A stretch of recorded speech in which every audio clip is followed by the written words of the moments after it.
औज़ुबिल्लाहिमिनश्शैतानिर रजीम बिस्मिल्लाहिर्रहमानिर्रहीम। अस्सलाम वालेकुम दोस्तों, मैं शाहनवाज़ और मेरे चैनल को सब्सक्राइब करें, बेल आइकन घंटी को प्रेस करें और आपको नई तो नई वीडियो आपको देते रहेंगे। और हम पूछते हैं अस्सलाम वालेकुम सर, थोड़ा नाम की है? सुलेमान। अच्छा, तुस लेले सेल कर दे हो? अच्छा अच्छा अच्छा, केड़ी नस्ल है? कजला सरगोदा। कजला सरगोदा। सरगोदा का। अच्छा, ये ਤੁਹਾਡੇ ਕੋਲ कितने ले लेने? एक लेला दो भेड़ा। एक लेला दो भेड़ा। अच्छा, एक लेला दो भेड़ा। ਇਹਦੀ ਕੀ डिमांड है? ये लेले दी 30,000 रुपये। 30,000 ਤੇ 5 ਮਹੀਨਿਆਂ ਦਾ? ਇਹਦੀ ਉਮਰ 5 ਮਹੀਨੇ? हाँ 5 महीने। ਤੇ ਇਹ ਦੁੰਦਾ ਖੀਰਾ?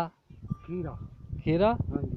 ਇਹ ये है अच्छा, ये दुंदा ते खीरा खीरा खीरा है पिया? हाँ जी। अच्छा खीरा है जी। अच्छा, ਇਹਦੀ ਕੀ कीमत है? 30,000 रुपये। 30,000 रुपए ਉਹਦੀ? ये भेड़ है। अच्छा हाँ ये सुमन वाली, वो कोई नहीं सुमन वाली, वो देसी है आम। अच्छा, तो ये कितने पैसे दी? ये कम से कम 35,000 दी है।